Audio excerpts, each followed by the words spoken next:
ওই যে দূরেই দেখা যাচ্ছে বিএসএফ আর ইন্ডিয়ান গেট।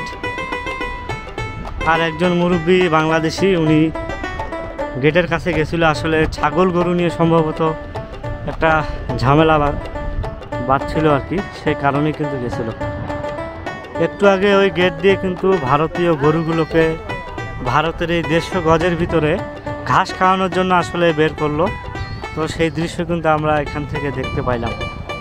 আর ওইদিকে দেখা যাচ্ছে ভারতীয় মানুষ আর বিএসএফ কিন্তু আসলে খুব কড়া নজরদারিতে রাখে। আর এই পাশে দেখা যাচ্ছে ভারতীয় মানুষগুলো জমি আসলে ধান কাটতেছে।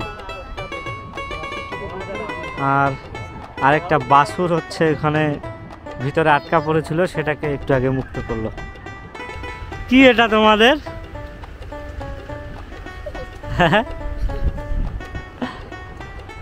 এই যে আরেকজন কাঁচা আম খাচ্ছে, আমাকে খাইতে দিবা? হ্যাঁ দিবা না? যাও খাই না, থাক, থ্যাংক ইউ। এটা কি মাচাং না কি এটা?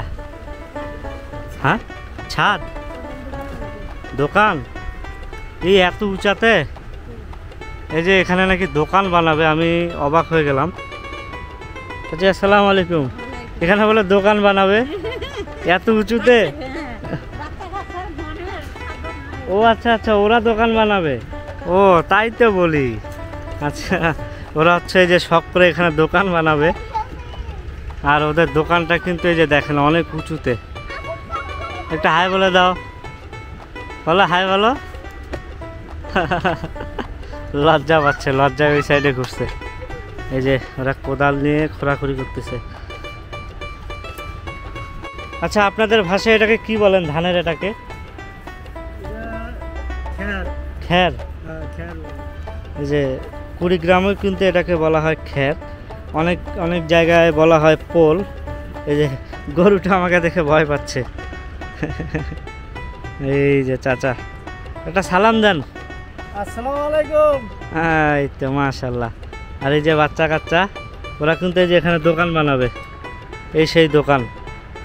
তোমার দোকানে কি কি থাকবে বলো তো? কেক থাকবে, বিস্কুট থাকবে, চা থাকবে না? চা, গরম চা? চা নাকি থাকবে না।